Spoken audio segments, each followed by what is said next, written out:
7 strategies to dealing with difficult parents. Hey, I'm Ann. Y'all ready to talk? Let's get to it.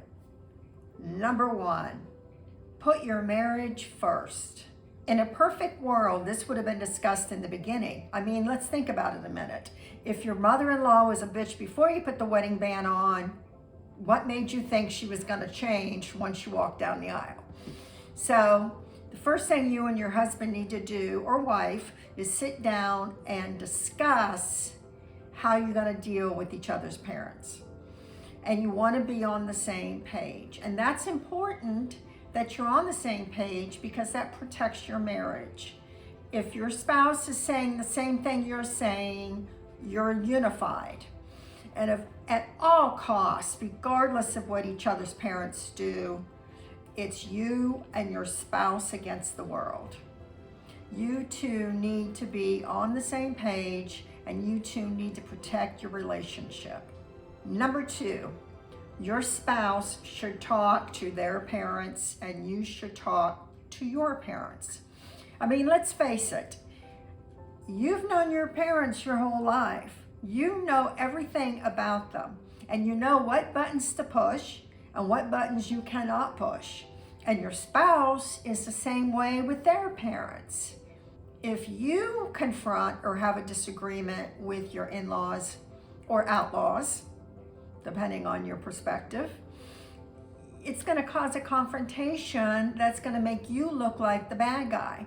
It's up to your spouse to go to his or her parent. If your spouse doesn't see a problem and won't do it, then it's time to sit your spouse down and say, hey, this is upsetting me. I know you don't want me upset all the time, but this is upsetting me. And for my emotional and mental well-being, I need you to talk to your parents about this issue. Does that sound like a guilt trip? It might be, but you know what? I call it honest communication. And that's part of having a healthy marriage. Number 3, establish boundaries. This is always said, but it's so true. What you will allow and won't allow establishes the boundary. And when it comes to in-laws or your own parents, these boundaries need to be set. For example, if Saturday is family day and you and your family see movies, go to the park, just hang out at home and play video games, whatever it is you do, it's family only. And you need to make it clear to the in-laws and your parents that they're not invited for this day. This is just for you. And let them know, I mean, I'm a big believer in when you say no, have another option. It kind of softens the blow, but yet you're still saying no. So you're saying no to Saturday, but you may say, but we'll come see you on Sunday. Or you can come over on Sunday and have dinner with us. Regardless, you're setting a boundary. The same thing goes if you put your children to bed early during the weeknights. I mean, school's the next day. Of course you're going to put your babies to bed. You make it a point to say, no, we can't do anything late at night, even if it's your sister-in-law's birthday party. The kids have to get to bed early. Sorry, we can't attend. Boundaries. If you're finding this video helpful and can give me a thumbs up, I appreciate it, or share it with somebody who might find it interesting or helpful. Thank you. Number 4, be flexible. There is some wiggle room in rules, any rule. So don't be steadfast all the time. And by an example is, let's say you don't give your children sugar. You're just adamantly against it. But grandma bakes cookies once every month or 2. Let her slip a kid a cookie. It's one cookie. It's not gonna hurt. Unless you have a diabetic child, then this is a totally different discussion. But if grandma is slipping cookies and candy on a regular basis, step in. You have rules. But with rules, they're a little flexible once in a while.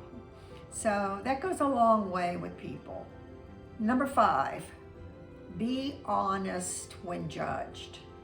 If you have in-laws that are constantly criticizing you and constantly judging you, you have a legitimate beef, and you go to your spouse and you say, I need you to step in, because that should be their job ultimately.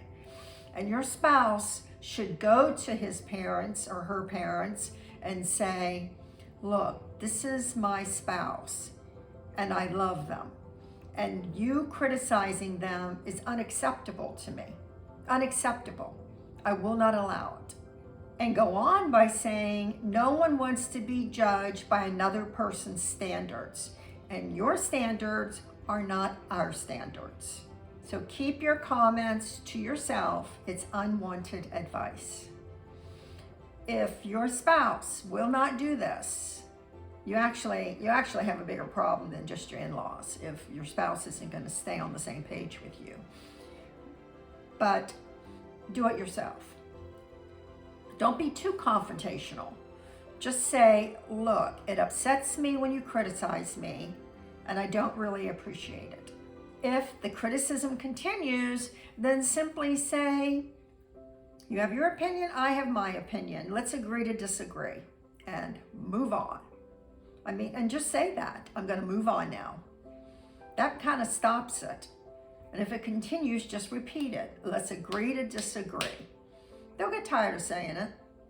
Number 6, plan an exit strategy. If things get dicey, and sometimes they do, then plan a way to get the hell out of Dodge. And you know what I mean. Maybe your mother-in-law lives with you. Maybe they're all over for Thanksgiving dinner. Things get a little out of control. Go to the bathroom. Break the tension. Get up and go into the kitchen. You got to check on something. See if dessert's almost ready. If it's just an everyday occurrence, get in the car and leave. And I don't mean storm out. I mean, you know what? I got to go. And leave. You're kicking the can down the road to a certain extent, but for your peace of mind, and so it doesn't elevate to something huge, get out of there. Then, at a later time, when everybody's calm and nobody's arguing, then you say, look, you really hurt my feelings when you said that, and I really didn't appreciate it.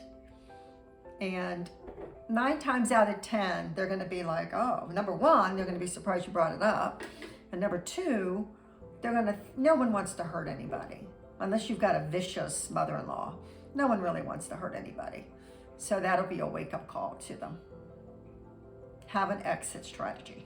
And number 7, let go of your expectations.